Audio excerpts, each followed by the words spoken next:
Welcome back to Three and Out as part of the Big Bets on Campus podcast. I'm Stucky. Joining me, as always, my fellow BBOC co-host, Colin Wilson, as we do each and every Thursday night at 6 p.m. Eastern. We do the Three and Out portion of our podcast. Full version, break down the entire slate, will be out later tonight. If you're watching on YouTube, thank you and welcome to our new channel. Make sure you hit that subscribe button, hit the like button. It really helps us out in growing the channel early. If you haven't already, check out the Group of Five guys as well with their episode and our live show, 10:30 a.m. Eastern on Saturday. Will be right here on this channel. What we do cover on the Three and Out portion, Friday Night Lights, which we'll get to in just a moment. We'll share our favorite, our favorite underdog, moneyline parlay, and our favorite bet. We'll go for it on fourth down and give our favorite bet of the weekend and break some of those games down as well. Colin, how goes it? You got to be riding high after that. Pittman saved his job. Yeah. Win over Tennessee. There's an article that came out, and the company, I'm not going to say who it was that put it out, they paywalled it. Not a lot of people have read this. Sam Pittman will keep his job because of Travis Williams, a defensive coordinator. He will be a head coach somewhere else. He came up with a 3-3-star package that has never been shown on film by the Razorbacks. Heupel made a comment that it took multiple series to adjust to it. We are lucky as Razorback fans to have Travis Williams as a defensive coordinator because that was a masterpiece, and that's the reason we won the game. All right, let's dive right into some Friday Night Lights. Let's kick things off in the Big Ten in a clash between Northwestern and Maryland in College Park. Maryland sitting around a 10.5 point favorite here. They've taken a little bit of money. The over is taking a little bit of money up to 45.5. I think the biggest advantage in this game is the Maryland passing attack. Billy Edwards has been really good against the Northwestern secondary. Northwestern run defense has been a lot better than its pass defense. Northwestern offense has showed a little bit more juice since making the quarterback change. Saw that against Indiana, even though they didn't get to the window. They were right there at the end. Who do you like here? Yeah, I think what you just mentioned is a part of the reason that I lean to the over here, and I'm probably going to end up playing that.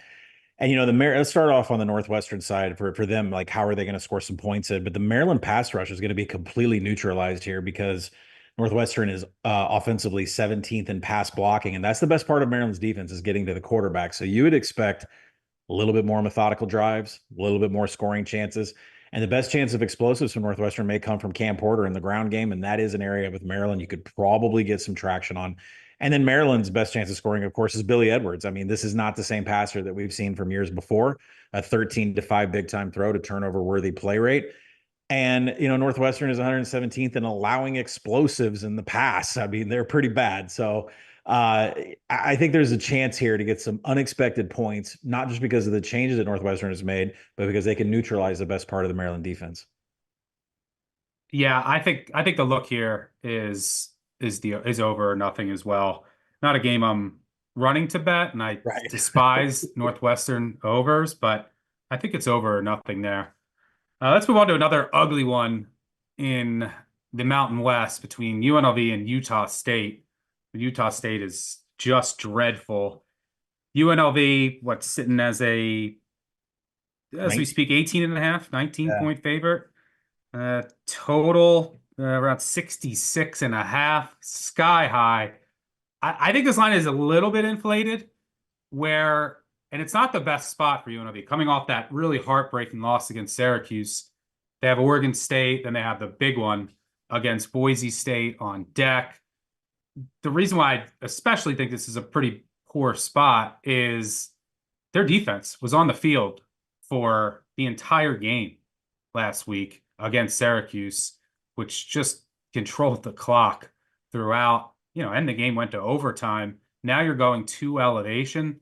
Do I trust the Utah State defense to get any stops? Not really, but I think they can potentially, maybe this is a look at UNLV gets out to a lead, and then you come in on Utah State live.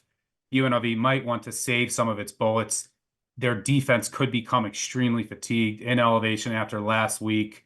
So Utah State's second half, looking at Utah State potentially live and get them over like 3 touchdowns, because there should be plenty of scoring and back and forth in this game. What do you see here? Yeah, there's a stat that came out of this game. I was just shocked because Utah State is dead last in a category, and I didn't realize it till I started going down a wormhole. It is a big number. It is a little bit overinflated, but keep in mind that UNLV has still played a strength of schedule outside the top 100, which tells you things about Kansas, Syracuse, Utah Tech, Dixie State's on there. And, at least Utah State's got a strength of schedule of 38th. So you're seeing an inflated number here because public perception is UNLV. They've not really played a really tough schedule. Now, quarterback Spencer Petras there for Utah State. He's taken over. UNLV has given up explosives in the air, but their coverage numbers have been in the top 40. So they do have a little bit of success rate, but they can be had for a couple of explosive passes. And you can thank Kyle McCord from Syracuse for that. He had 7 explosive passes, 355 yards. Not really sure if Utah State's offense can replicate that, but that offense is way better than that Utah State defense. It has been horrific. And now Malik Williams up to 409 yards through the air, 172 on the ground, and 8 total TDs through 2 games. He is elite. Got to question whether or not they just held him out of conference play and waited up for Mountain West. Here's what I just cannot get over. This Utah State D, it gave up 62 to Boise recently. They gave up 45 to Temple's offense. That's just over the past 2 games. So you would think UNLV is going to be able to do some damage here, maybe take a quarter till the elevation sets in before they get warmed up.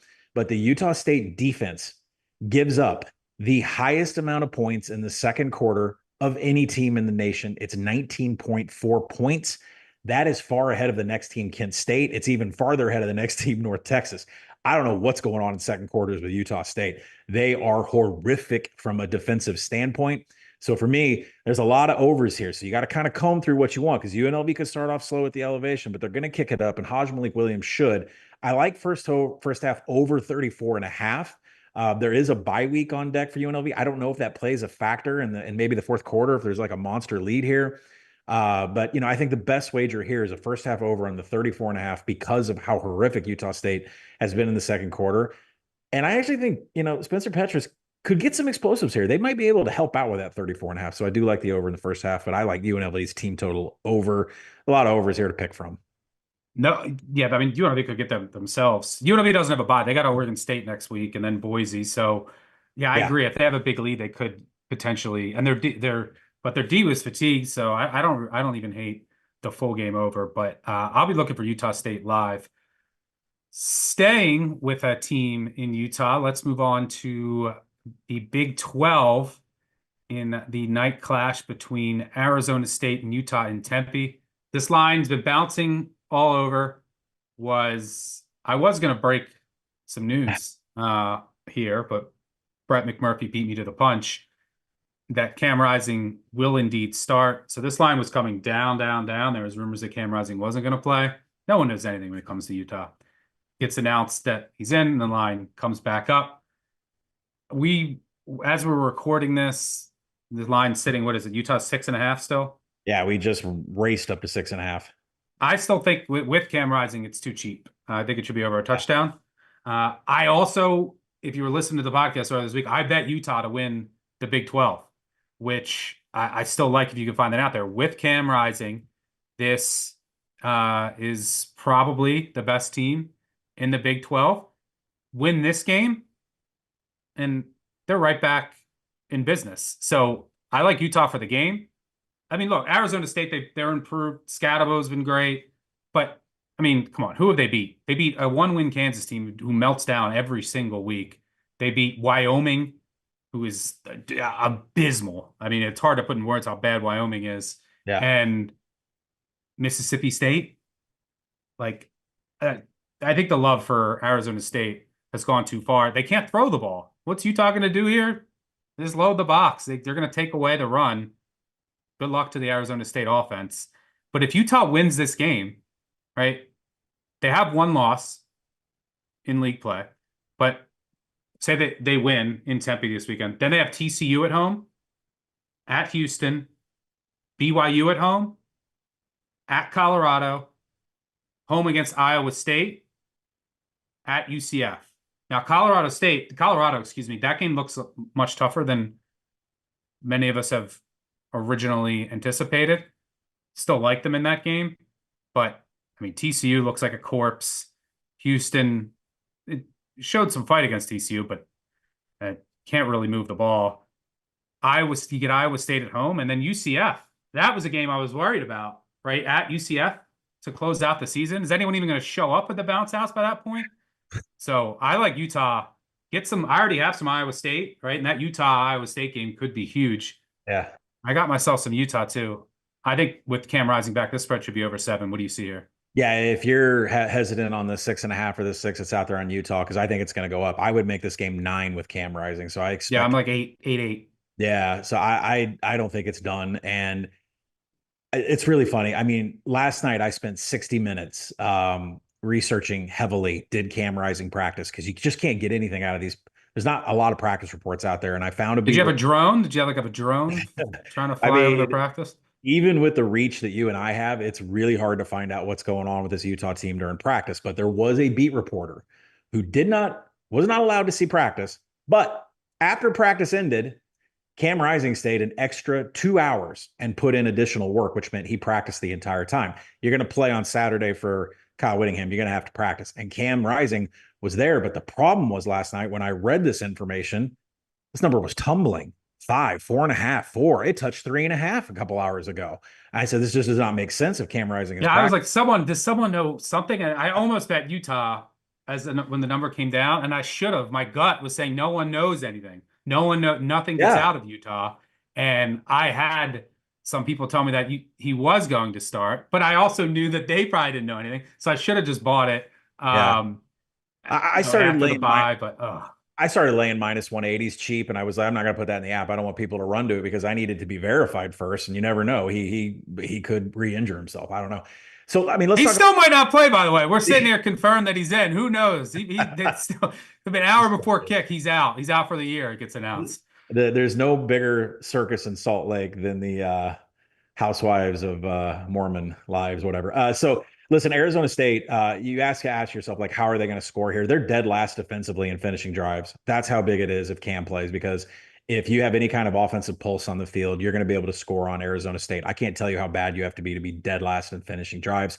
And Stuck is right. What is this Arizona State offense going to do? Utah's defense top 10 in defensive finishing drives, top 15 in quality drives defensively. Numbers are good enough to be top 30 in defensive havoc. What's Sam Levitt going to do? Throw pass explosives? His chances of that are 0 here. Best player on the team is Cam Skatebow, and nobody is moving the chains and creating explosives on the ground against Utah. So I agree with Stuck completely. If you're nervous about the spread and the rise and all that, maybe go throw the money line down. But I agree with you, Star. I think the play is getting a little piece of Utah to win this because the schedule coming up is conducive to them making a run here. Yep. All right, let's move on to second down, and let's talk our favorite overdogs. If you're new here, that's our favorites. I'm going to roll with actually a team that has made it once into this segment for me. I'm going with Iowa. I like Iowa here against Washington. I think I had Iowa against Nevada in one of the most painful covers. It was like an 11-hour game because of the rain delay. I like Iowa here against Washington. I think that these teams, after playing Michigan, beating Michigan, are getting a bit overvalued. Michigan stinks, people. Like I don't know how to get this through. Michigan is a bad football team. They should have lost to Minnesota at home. They were dominated by Texas. They had their one blip against USC, and we've seen USC hasn't been that great. When they unveiled a new offense, they still needed some luck at the end to get that win, and then they get significantly outplayed by Washington out west. This isn't a great spot for Washington either. Home, out to Rutgers, back to the West Coast. Get your national championship revenge over Michigan. Now flying back east for a noon kick against Iowa. Kirk Ferentz been very good after a loss at home as an underdog or favorite of less than a touchdown, talking close to 70% against the spread. Why do I really like this game, though? One, I think Caleb Johnson and the Iowa offense will hit enough run explosives. That's basically their offense. The Washington run defense is vulnerable. Now, against Michigan, didn't matter because you could just load the box. They don't have anyone to throw to. Can't believe I'm about to say this, but the Iowa passing offense actually has a little bit more juice than the Michigan passing offense. You have to respect it a little bit. So I think Iowa will hit enough rush explosives, and they're going to win on of all of the margins, right? Penalties. What's Washington? 110th, 120th. You know where they're averaging like over 70 penalty yards per game. You know where Iowa is? Number one in the country. They're 50 fewer yards per game in penalties. Special teams. You know, it's one of the worst special teams units in the country. Washington. You know, as a great special teams unit again, Iowa. So, and then it's just all of those little things. Probably turnovers too. Going to win the turnover battle. That's how Iowa wins these games at home. Probably going to happen again in a great spot off a loss, catching Washington in just a tough travel spot, tough situational spot. So, yeah, I think special teams, the field position battle will be won by Iowa. And penalties, just all the things that are you going to send Grady Gross out there for a field goal again this week? Hope not. Hope not. Give me Iowa. Well, I mean, for you getting to Iowa to win, maybe you send them out there. I don't know. Listen, I don't know what we're doing here. You're going Iowa. I'm going Illinois. Kind of Big Ten freaks are we with these overdogs here? Look, it's there's a lot of things you could say about this game. I mean, it's a revenge game for Brett Bielema. He lost. Just say Purdue quit. I would say it's probably the last. I got 4 bullet points. This is the last one. I mean, listen, Bielema lost this game 44-19 to his former defensive coordinator. There's an axe to grind here all the way. There's just no answers for Luke Altmaier, what he's doing. 11-1 TD to INT ratio. Boilermaker, since they fired Graham Harrell, the offense is completely in the tank. The defense is completely in the tank. Boy, look at this schedule. Notre Dame 66-7, Oregon State 38-21, Nebraska 28-10, and 52-6 to the explosive Wisconsin Badgers. There's a short week coming up. Oregon next week. That's going to be even worse. 4 of the highest profile recruits for Purdue have decommitted like in the last 10 days. So I have to ask, how long until these players have quit? I think their top corner also said he's sitting out the year.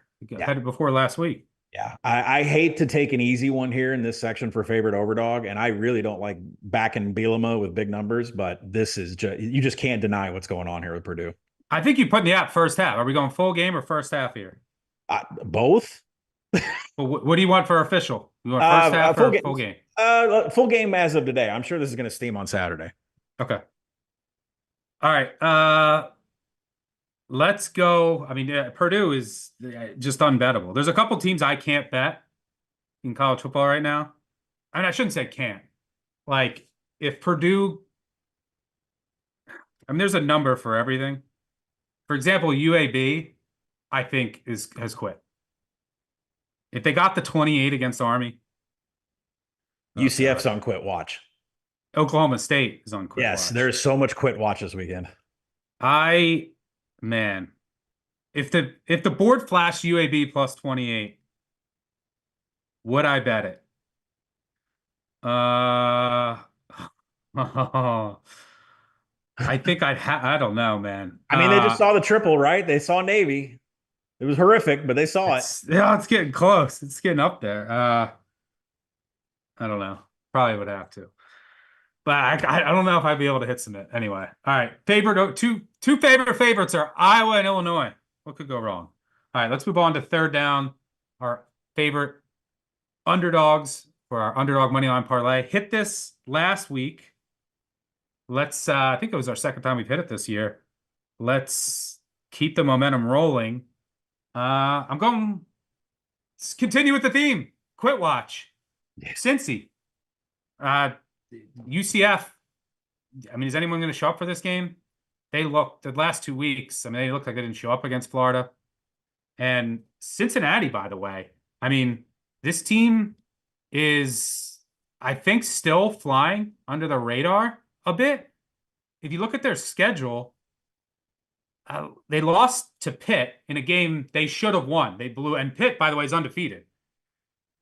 They were up huge in that game. Blew it late, wore down. There was a delay of game on the defense on a 4th down that would have clinched the game, and they ended up losing by 1. Their other loss was at Texas Tech, who's in first place in the Big 12, by 3 in a game that was back and forth throughout. And they had all their running backs get hurt in that game. Corey Kiner back this week, but where Cincinnati's going to eat is in the passing attack. Sorsby's been great. UCF can't cover anybody. They can't get pressure. And this offense just looks lifeless. Give me the Bearcats.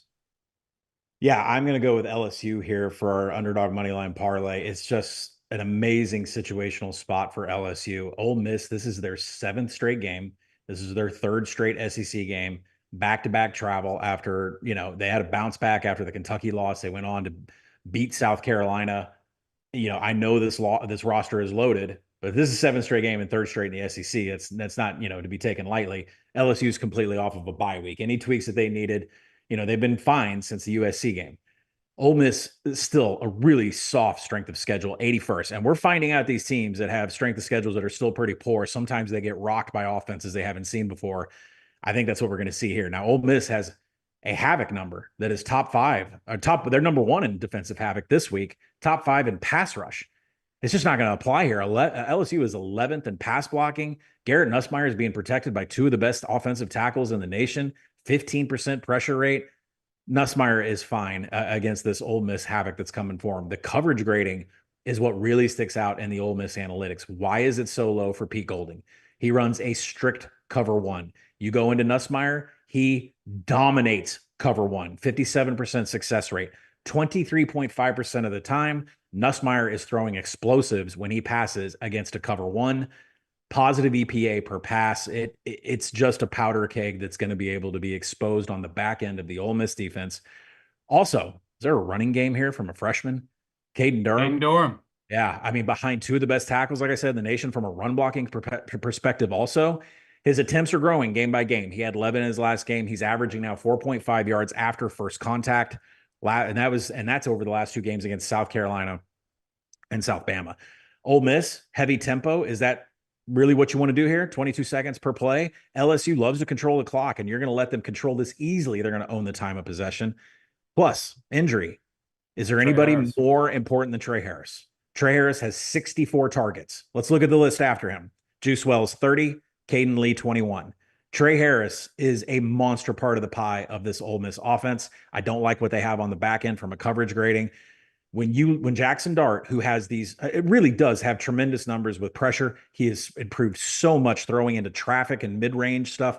But you lose your top guy in Trey Harris, who has accumulated around 40 to 50% of the offense from a passing perspective. It's any key down. That's what he's looking for. Yeah, exactly. So LSU here, go Tigers.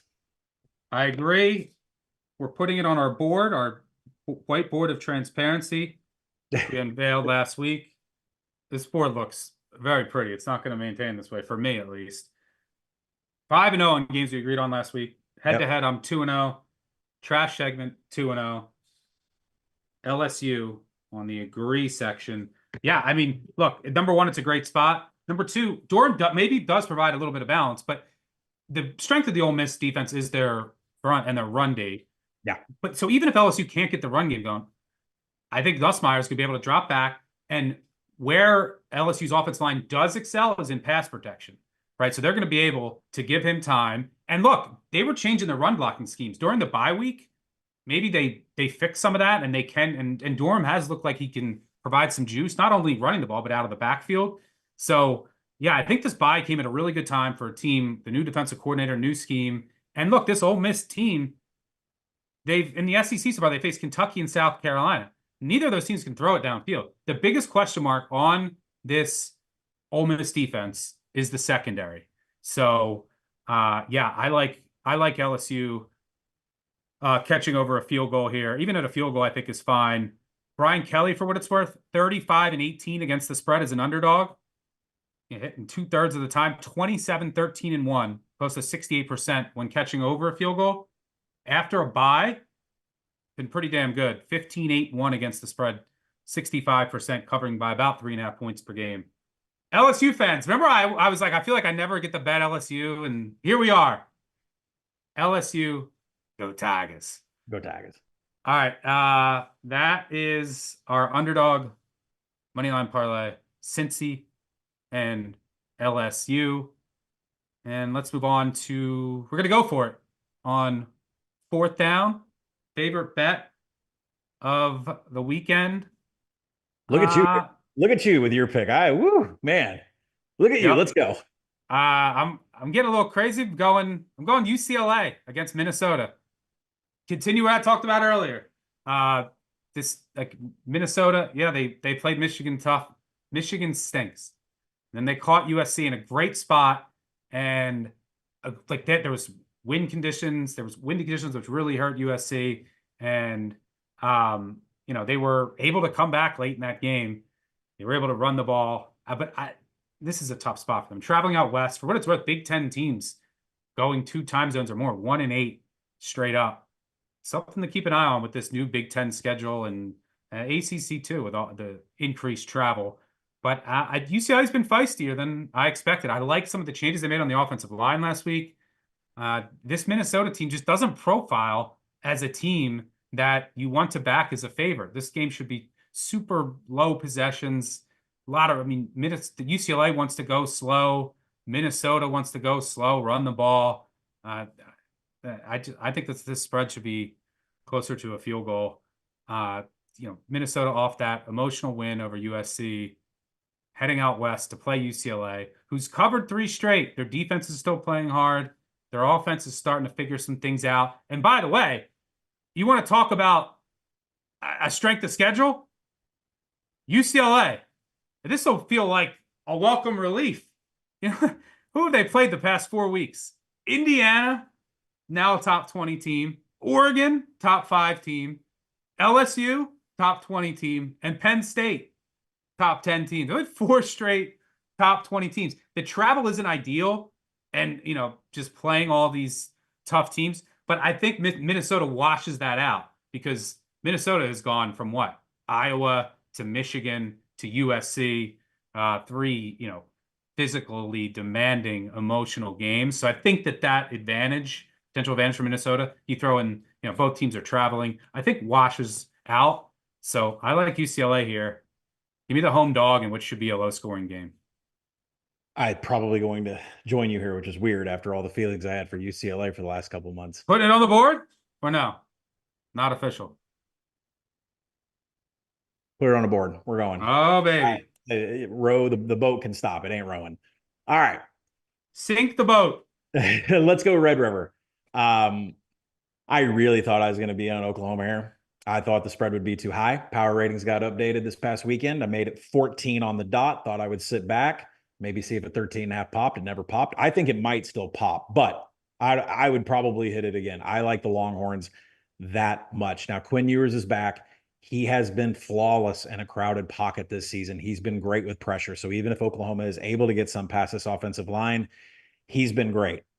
Plethora of targets for this Longhorns offense right now, led by Matthew Golden and Isaiah Bond. Ewers is going to go up against cover 3 against the secondary for the Sooners, is what they run for coverage when they go in zone, which is most of the time. Ewers last year dominated cover 3, 58% success rate, explosive pass on 1 of every 4 attempts. You go and look, I know Texas lost this game last year. Quinn Ewers still went for 346 yards, 31 of 37 passing. I'm not questioning Quinn Ewers coming into this game. Now, the rushing attack, top 20 in success rate, but the Texas offensive line is 72nd in line yards. So what that tells you is that Jaden Blue, Jared Gibson, Quintarivion Wisner, they have created highlight yards. The running backs are doing work here. Defensive havoc is the reason that OU beat Auburn. They were whipped that entire game. You get a Kip Lewis pick 6 and it crushed Stuck and I. So I don't see that happening here. Quinn Ewers was really good against this defense last year. Same coverage aspect. Quinn's proved it over a lot of games of what he can do against this. Now, on the other side of the ball, they really haven't faced an offense in the top 60 per SP plus, but the Michigan game is a perfect template for what is about to happen here, right? Do we expect Oklahoma to throw? No. Everybody's still hurt. Burks is out. Yeah, Burks just got announced out. And by the way, Michigan at least can run the ball a bit. Yeah. Oklahoma can't run it. I still think that's the way you attack Texas in the future, right? But you have to have a competent passing attack, right? That they respect. Against Michigan, they didn't respect it. They can shut Michigan down. And then you can really test Texas and the loss of Sweat and Murphy. Well, you don't really have to respect the Oklahoma passing attack, and Oklahoma can't run it.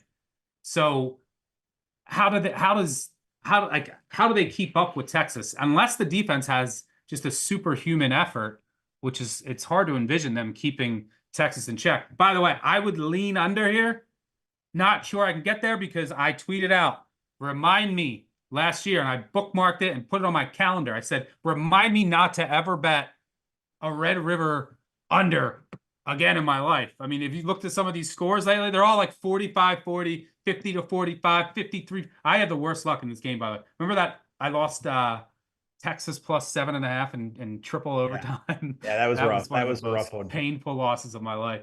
So, So I would lean under, but because how's Oklahoma going to move it? I think the they better have time to prepare to go after. They know Hawkins. Hey, spy him. We can't let him beat him with his legs. What else does Oklahoma do here? I think the better bet is the Oklahoma team total under, because I don't know if Sark wants to stop scoring. And I think the handicap. So the reason why I waited on this number is because I wanted to know the wide receivers. And you mentioned it, like Burke, soft tissue, gone. Andrel Anthony, a setback, more surgery. Jalil Farouk just came out of a boot. You seen people that come out of a boot? They ain't running fly routes and go routes down the field.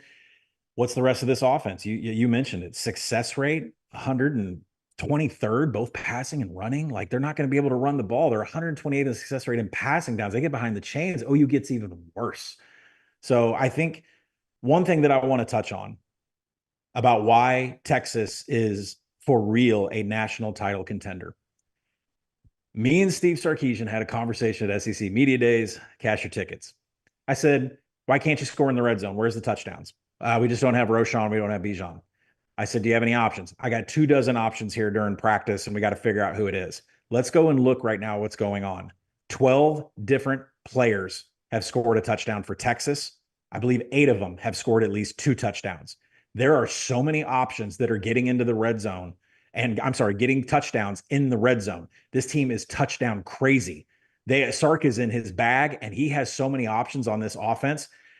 Listen, I mean, I'm not disrespecting Danny Stutzman and the defense for OU, but it's like Tennessee. You just can't hold it up. You're not going to be able to cover with this. You're not going to be able to score with this.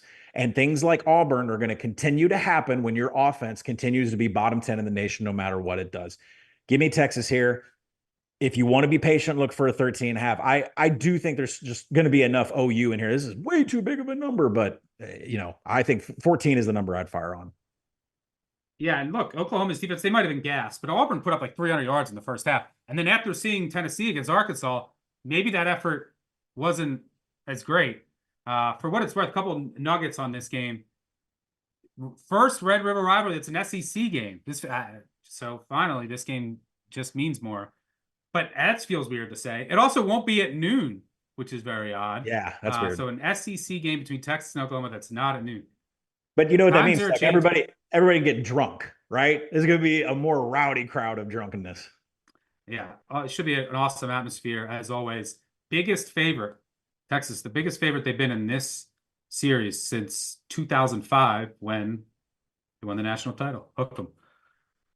All right, that'll do it for us here on 3 and Out. As I mentioned before, full episode will come out later tonight. We'll break down the entire slate. Thanks for joining us again. Make sure you hit that subscribe, like button.